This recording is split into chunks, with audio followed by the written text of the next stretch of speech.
Lunch ಮುಗಿಸೋಕೆ 1 ನಿಮಿಷ ತಡವಾದ್ರೆ 1 ಗಂಟೆ ಹೆಚ್ಚುವರಿ ಕೆಲಸ. ಗಮನ ಸೆಳೆದ ಆಫೀಸ್ ನೋಟಿಸ್. ಈ ವಿಡಿಯೋದಲ್ಲಿ ಈ ವಿಷಯದ ಬಗ್ಗೆ ತಿಳಿದುಕೊಳ್ಳೋಣ. ಮಿಸ್ ಮಾಡದೆ ಈ ವಿಡಿಯೋವನ್ನು ನೋಡಿ ಮತ್ತು ನಿಮಗೆ ಯಾವ ಉದ್ಯೋಗದ ಬಗ್ಗೆ ಮಾಹಿತಿ ಬೇಕು ಎಂಬುದನ್ನು ಕಮೆಂಟ್ ಬಾಕ್ಸ್ ನಲ್ಲಿ ತಿಳಿಸಿ. ಹಾಗೆ ಈ ವಿಡಿಯೋ ಇಷ್ಟವಾದರೆ ಸಬ್ಸ್ಕ್ರೈಬ್ ಮಾಡಿ.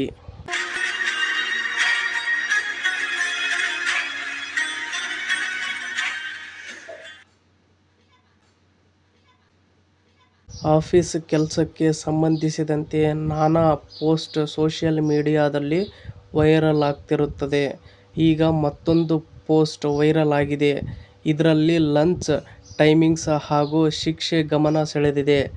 ಆಫೀಸ್ ಅಂದ್ಮೇಲೆ ಟೀ ಬ್ರೇಕ್, ಲಂಚ್ ಬ್ರೇಕ್ ನೀಡಲೇಬೇಕು. ಊಟ ಮಾಡದೆ ಕೆಲಸ ಮಾಡಿ ಅಂತ ಉದ್ಯೋಗಿಗಳ ಮೇಲೆ ಒತ್ತಡ ಹೇರೋಕೆ ಸಾಧ್ಯವಿಲ್ಲ. ಪ್ರತಿ ಆಫೀಸ್ನಲ್ಲೂ ಇದಕ್ಕೊಂದು ಟೈಮ್ ಸೆಟ್ ಆಗಿರುತ್ತೆ.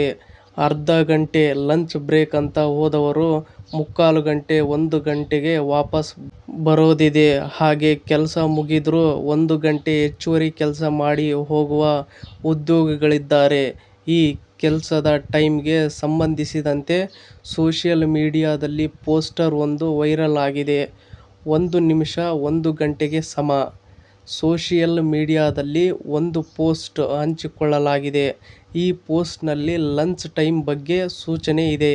ಯಾವುದೇ ಉದ್ಯೋಗಿ ಲಂಚ್ ಟೈಮ್ ಮುಗಿದು 1 ನಿಮಿಷ ತಡವಾಗಿ ಬಂದರೂ ಕೂಡ ಆತ 1 ಗಂಟೆ ಹೆಚ್ಚುವರಿ ಕೆಲಸ ಮಾಡಬೇಕಾಗಿರುತ್ತದೆ.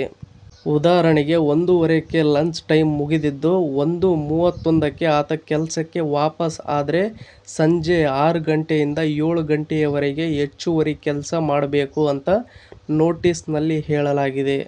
ಇನ್ನು ನಿಮ್ಮ ಊಟದ ವಿರಾಮ 30 ನಿಮಿಷಗಳನ್ನು ಮೀರಿದರೆ ಸಂಜೆ 6 ಗಂಟೆಯ ನಂತರ ನೀವು ಕಂಪನಿಗೆ 60 ನಿಮಿಷ ವೇತನವಿಲ್ಲದ ಸಮಯ ನೀಡಬೇಕು. ಉದಾಹರಣೆಗೆ 31 ನಿಮಿಷಗಳ ಊಟ ಎಂದರೆ ನೀವು ಸಂಜೆ 7 ಗಂಟೆಗೆ ಕಚೇರಿಯಿಂದ ಹೊರಡುತ್ತೀರಿ. ವೇಗವಾಗಿ ತಿನ್ನಿರಿ ಅಂತ ನೋಟಿಸ್ ಬೋರ್ಡ್ ಹಾಕಲಾಗಿದೆ.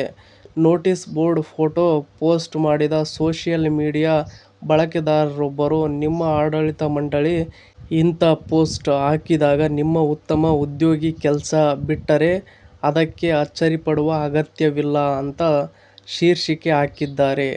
ಸೋಷಿಯಲ್ ಮೀಡಿಯಾ ಬಳಕೆದಾರರು ಈ ಕ್ರಮವನ್ನು ಖಂಡಿಸಿದ್ದಾರೆ. 1 ನಿಮಿಷಕ್ಕೆ 1 ಗಂಟೆ ಕೆಲಸ ಮಾಡಿಸಿಕೊಳ್ಳೋದು ತಪ್ಪು ಎಂದಿದ್ದಾರೆ.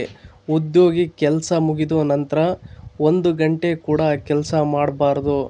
ಒಂದು ವೇಳೆ ಕೆಲಸ ಮಾಡಿದರೆ ಅದಕ್ಕೆ ಹಣ ಪಡೆಯಬೇಕು ಅನ್ನೋದು ಕೆಲವರ ವಾದ. ಮತ್ತೆ ಕೆಲವರು ಆಫೀಸ್ಗೆ ಒಂದು ಕೆಲಸ ಮಾಡೋದೇ ಕಷ್ಟವಾಗಿದೆ ಅಂತ ಕಮೆಂಟ್ ಮಾಡಿದ್ದಾರೆ. ಇನ್ನು ಕೆಲ ಬಳಕೆದಾರರಿಗೆ ಈ ಪೋಸ್ಟ್ ಮೇಲೆ ಅನುಮಾನವಿದೆ. ಈ ನೋಟಿಸ್ನಲ್ಲಿ ಯಾವುದೇ ಕಂಪನಿ ಹೆಸರಿಲ್ಲ. ಹಾಗಾಗಿ ಈ ನೋಟಿಸ್ ಸುಳ್ಳಿರಬಹುದು ಎಂದು ಅನುಮಾನ ವ್ಯಕ್ತಪಡಿಸಿದ್ದಾರೆ. ಅದೇನೇ ಇರಲಿ, ಆಫೀಸ್ ಇಂಥ ರೂಲ್ಸ್ ತಂದ್ರೆ ಯಾರು ಸಹಿಸುತ್ತಾರೆ ಎನ್ನುವ ಪ್ರಶ್ನೆಯನ್ನು ಕೆಲವರು ಕೇಳಿದ್ದಾರೆ.